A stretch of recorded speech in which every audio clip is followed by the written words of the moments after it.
The morning of my brother's accident, his wife was already on the phone with a real estate agent. I said nothing at the hospital. At the legal hearing, she discovered my brother had changed his will from a hospital bed the week before and had asked me to witness it. The estate attorney read the amended will clause aloud in a conference room on the 14th floor of a building in downtown Portland, and I watched Celeste Okafor's face go through 5 distinct expressions in approximately 4 seconds.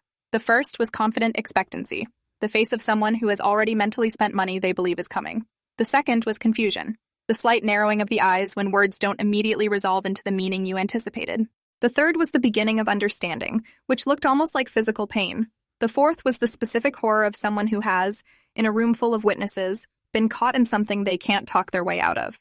The fifth was the face she put on top of all of those, the performance of composure she had been practicing for 4 months, which landed about 2 seconds too late to be convincing. I had been sitting across the table from her for 40 minutes, and I had not looked directly at her once until that moment. Then I looked. I let myself look. And I thought about the morning of my brother Finn's accident, standing in a hospital corridor at 7:22 a.m., hearing her voice through a door that was not fully closed, saying into her phone, "Yes, the East Side property, and I think we can move quickly on this." Finn Devereaux was 38 years old when a distracted driver ran a red light and hit the driver's side of his Subaru on a Wednesday morning in October. He was taken to Providence Portland Medical Center with a traumatic brain injury, 3 broken ribs, a fractured pelvis, and internal bleeding that required emergency surgery. He survived. This part of the story matters, and I want to say it clearly before anything else. My brother survived. He is alive. He spent 6 weeks in the ICU, another 8 weeks in acute rehabilitation, and he walked out of a facility in January with a cane, and the particular look of someone who has been somewhere the rest of us haven't been and is still processing what he saw there. He is 40 now. He lives in his house on East Side Drive, the one Celeste had been pricing before his body temperature had stabilized. He called me last week to tell me he made breakfast without dropping anything, which was said as a casual observation, but received as the triumph it was. I had been living in the same city as Finn for 6 years, which followed 11 years of living in different time zones, and the particular sibling relationship that develops when you are close in the way of people who genuinely like each other, but have built separate lives and are respectful of the distance. We talked every 2 or 3 weeks, saw each other for holidays, and occasionally for no reason at all. He was the kind of person who texted you an article he thought you'd find interesting, and was usually right about whether you'd find it interesting. He coached youth soccer on weekends. He built furniture in the garage on Saturday afternoons with the focused pleasure of someone who had found exactly the right hobby for exactly who he was. He had been married to Celeste for 4 years when the accident happened, and I want to be as precise as I can about my assessment of her prior to that morning. I had not liked her in the specific, manageable way of someone whose qualities don't align with yours, but who exists in close enough proximity that you have learned to work around the friction. She was sharp and acquisitive, and had a quality of attention that you felt on you, like a light, useful when she liked you, uncomfortable when she didn't. She had never disliked me exactly. We had existed in the careful parallel of 2 people who loved the same person and had agreed without discussing it to make that work. I thought this was the full picture of her. I was wrong. I got to the hospital at 7:10 a.m., 12 minutes after Finn's colleague called me because Celeste had not answered her phone, and I was the emergency contact on file from before their marriage that apparently had never been updated. Celeste arrived 11 minutes after I did. At 7:21, came through the main entrance looking like someone who had dressed quickly but not hastily, if that distinction makes sense. There was effort in the appearance even if the speed had been urgent. She went to the nurse's station, identified herself as Finn's wife, and was taken to speak with the attending physician. I stood in the corridor, outside the surgical waiting room, and I was aware of her voice before I registered it as coming from somewhere specific, a door on my left that was 3/4 closed. And then I understood the voice was hers, and then I understood what it was saying. Yes, the East Side property. I think we can move quickly on this. If you pull the Zillow comps from this spring, I'd say we're looking at somewhere between 950 and $1.2 million, depending on... She stopped. Through the gap in the door, I could see the edge of her profile, and she had turned as if aware of being heard. And I had already moved 2 steps away from the door and was looking at the far wall by the time she emerged. She looked at me. I looked back. Neither of us said anything.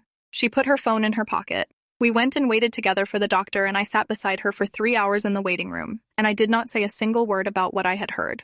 Let me explain something about why I stayed quiet, because it matters for understanding what came next. In the immediate moment, I had not fully processed what I had heard. Shock does something strange to comprehension. It presents you with information and holds the meaning at a slight remove, lets you receive the words without the full weight of them arriving at once. I heard it. I knew what I had heard, but the active front of my mind was occupied by my brother in surgery, by the specific terror of sitting in a hospital waiting room, by the presence of the doctor when he finally came, by what he said, by what it meant, by how Finn was and what the next hours would look like. The phone call didn't surface fully until about 2 hours later, when the immediate crisis had resolved into the longer, quieter crisis of waiting, and I was sitting alone in a corner of the waiting room while Celeste made phone calls in the hallway, and I thought about what I had heard, and the cold moved through me slowly and deliberately, the way cold does when it has all the time it needs. She was calling a real estate agent on the morning of his accident, before surgery was finished, before we knew if he was going to live.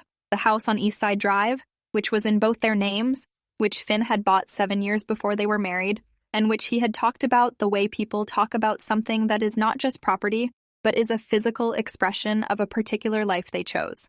She was pricing it. She was thinking about moving quickly. And the word that came to me, sitting in that hospital corner, with the cold moving through me, was prepared. She had been prepared. The phone was already unlocked, the contact already found, the comps already discussed enough to have a number range ready. This was not a person having a momentary catastrophic lapse of judgment. This was a person who had, at some prior point, considered this scenario and made plans. I did not confront her then, or in the days that followed. The decision to stay quiet was partly strategic and partly instinctive, and partly because I had no standing. I had heard her make a phone call, which I could not prove to anyone, and which she could easily explain as shock-related behavior or a misunderstanding of what I had heard.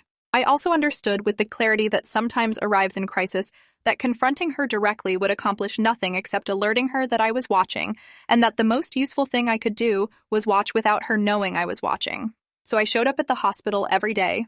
I brought Finn things he needed. I talked to his doctors and nurses and wrote everything down in a notebook I kept in my jacket pocket.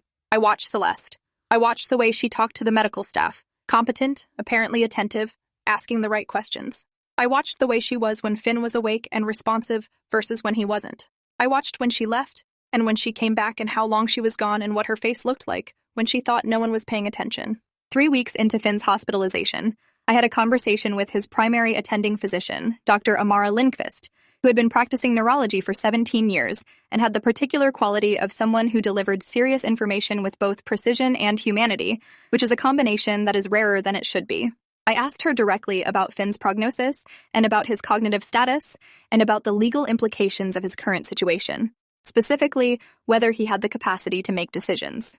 She told me he had recovered more quickly than initial projections had suggested, that his cognition was largely intact, though his memory had gaps around the accident and the weeks immediately preceding it, and that while he was still fragile and his recovery had a long road, he was not incapacitated. She said he was asking for his phone. She said he had asked about his house.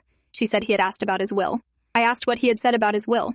She looked at me carefully and said, he asked whether it could be changed from a hospital bed. She had told him she didn't know the answer to that, but that he should speak with someone who did. I called an estate attorney named Philippa Voss, who had been practicing estate and probate law for 21 years, and whose office was referred to me by a colleague who described her as the person you want when things are complicated and speed matters. She met me at the hospital on a Thursday afternoon, and I introduced her to Finn as a friend who happened to be an attorney, and she and Finn talked for 2 hours while I sat in the hallway. When she came out, she said Finn had full testamentary capacity, the legal standard for the ability to execute a will, which requires understanding the nature of making a will, knowing the extent of one's property, knowing the natural objects of one's bounty, and understanding the plan of distribution. She said he was clear, specific, and deliberate. She said she had no hesitation about the capacity question. She said he wanted to make changes to his current will and that she would prepare the documents. She asked if I would be willing to serve as a witness to the execution of the new will, which requires 2 disinterested witnesses, meaning people who are not beneficiaries. I said yes. She said the documents would be ready within 4 days. What Finn told me during those weeks, in pieces, in the particular fragmented way of someone whose body is healing and whose mind is working through things at the same time, was a picture I had not had before. He had noticed changes in Celeste over the preceding year that he had not named to me because he was still trying to understand them himself. Money had become a constant undercurrent, not arguments exactly, but a quality of attention to their finances that felt different from ordinary household management, a frequent reviewing of statements and assets, conversations about the house's value that had seemed at the time like normal curiosity. He had noticed that she had, in the 2 years prior, suggested 3 times that he update his beneficiary designations, each time in the casual tone of good financial housekeeping, and each time he had said he'd get to it and hadn't. He said he felt, looking back from the hospital bed, like someone who had been in a room where the temperature was being lowered very slowly and had only understood it was cold when it was very cold indeed. He didn't want to believe it. He said that specifically. He said, I still don't want to believe it, but I need to act as if it's true, because if it's true and I do nothing, What happens to everything I built?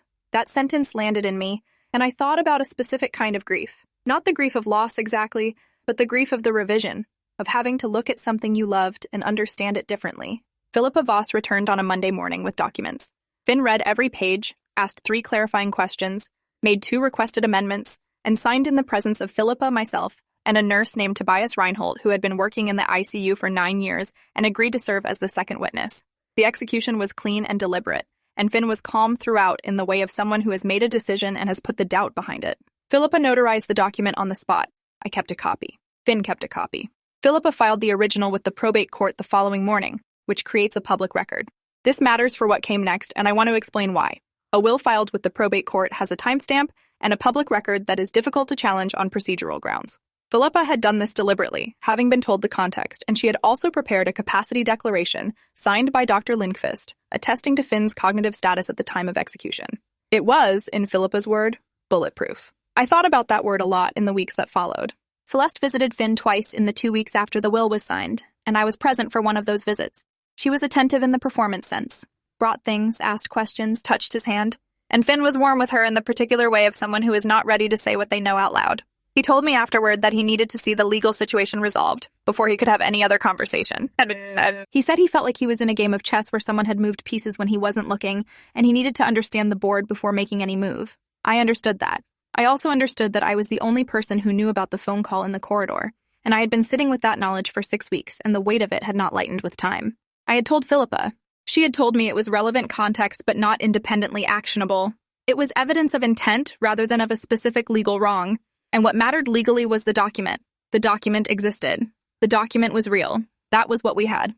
Finn was transferred to a rehabilitation facility in December, and Celeste visited less frequently, which Finn observed with the flat effect of someone who has stopped being surprised by new data. He told me over the phone one evening that she had asked him twice about the will, and he had told her it had been updated, and both times she had gone very still in a way he found informative. I asked if she had asked to see it. He said not yet. I said when she does, Philippa will handle it. He said I know. There was a pause on the line, and then he said, I don't know how to thank you. I said you don't have to thank me. He said I kept my whole life in one place and I almost lost all of it while I was unconscious. I said you didn't lose it. He said because of you. I said because of you. You made the decision, you signed the document, you understood what you needed to do. I just found you the right person. He said right, but you also watched her for me when I couldn't. I didn't have an answer for that. I said I love you, and we hung up. The demand letter arrived in January. Celeste had retained a probate litigation attorney named Douglas Farr, who had been practicing in Oregon for 23 years, and whose letter to Philippa Voss was 8 pages of precise, aggressive language, challenging the validity of the amended will on grounds of undue influence and insufficient testamentary capacity. The letter argued that Finn had been in a compromised neurological state at the time of execution, that I had improperly influenced him by introducing an attorney without Celeste's knowledge, and that the amendments constituted a material breach of the marital estate planning they had agreed to together. Philippa read me the letter over the phone with the calm of someone reading a menu, then said, "This is a strong letter and a weak case." She said she had Dr. Lindqvist's capacity declaration. She had Philippa's own professional assessment. She had Tobias Reinhold's witness statement. She had the probate court filing timestamp. And she had the amendments themselves, which were modest and specific, and reflected the kind of clear-eyed thinking that is inconsistent with incapacity. She said she was not worried. I asked about the undue influence claim. She said, undue influence requires demonstrating that someone substituted their judgment for the testator's through coercion or manipulation. What actually happened is that you introduced your brother to an attorney when he asked about changing his will, the attorney assessed his capacity independently, and your brother made his own decisions. That's not undue influence. That's Tuesday. I said it was not, in fact, Tuesday. She said she was speaking metaphorically. She filed the response the following week. The crisis arrived not through the legal process, but through a phone call I received from Finn on a Thursday night at 9:48 p.m. He said he had found something. His voice had the quality of someone who has been sitting with information for hours and has decided it can no longer be contained. He said Celeste had applied for a home equity line of credit on the East Side property 6 months before his accident. She had done it while he was on a 3-week work trip. She had sole power of attorney for certain financial decisions and had used it.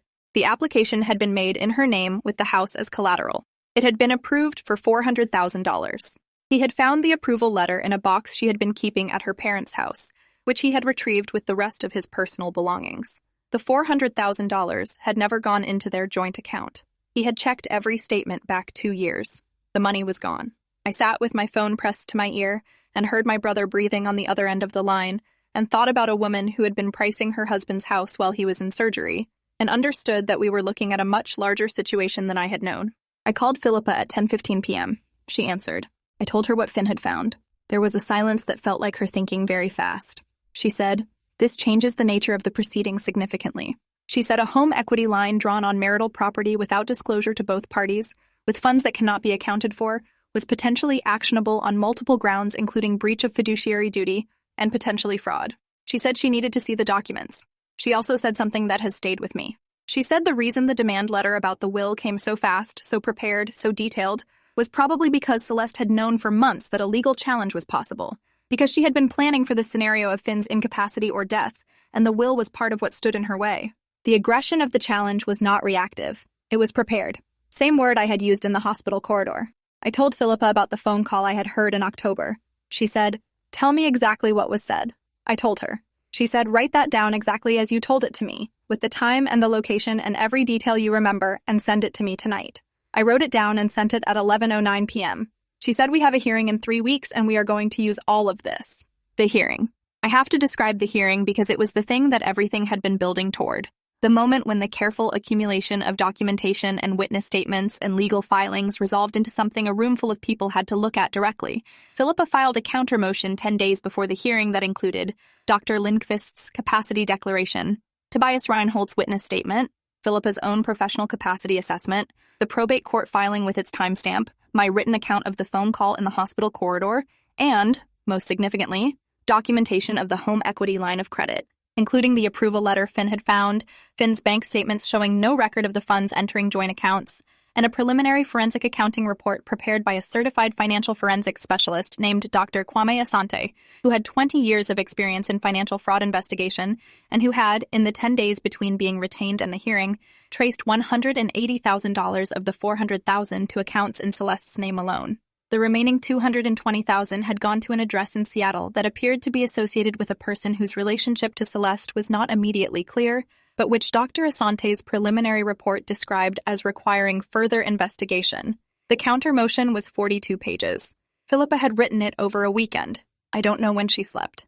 We arrived at the conference room on the 14th floor at 9 in the morning. Finn was there walking with his cane, wearing a shirt I recognized as one he had sewn himself in the garage before the accident. He looked like himself in a way he hadn't for a long time. Celeste arrived with Douglas Farr and a paralegal, and the specific confidence of someone who believes they have the stronger position. She did not look at me when she came in. She looked at Finn, and the look was complicated. Not entirely without feeling, I thought, which was the hardest part of all of it to sit with. The room had a mediator, a retired judge named Harriet Ewan, who had been practicing mediation in probate and estate disputes for 14 years, and the estate attorney who had been managing the proceedings, a man named Conrad Ellery, who had 28 years in Oregon probate. The documents were on the table. Everyone sat down. Harriet Ewan opened the session by summarizing the pending motions and then turned to Conrad Ellery to walk through the amended will and the capacity documentation. It took about 12 minutes for Douglas Farr to understand that the case he had prepared was facing a counter case that was significantly more serious than the challenge to the will itself. He had come to argue incapacity and undue influence. What was on the table included evidence of financial fraud. I watched his expression recalibrate in real time as Conrad Ellery read the capacity declaration and the witness statements and then, methodically, introduced Dr. Asante's preliminary forensic accounting report. I watched Celeste's hands, which were on the table, and I watched them go from still to slightly less still when the home equity line was named, and to completely rigid when Dr. Asante's findings were described. Then Conrad Ellery read the section of my written account that described the phone call in the hospital corridor. Not all of it, just the relevant lines, in the flat professional language of a legal document, and I watched Celeste look at me for the first time. The look lasted about 2 seconds. Then it was gone. Douglas Farr requested a recess. Harriet Ewan granted 15 minutes. I sat in the conference room with Finn while Farr and Celeste went into the hallway. I could not hear what was being said. Finn put his hand on the table between us, and I put my hand over it, and we sat there without talking. When they came back, Douglas Farr withdrew the undue influence and incapacity challenge without prejudice, citing the need for additional time to review new documentation. Harriet Ewan noted the withdrawal.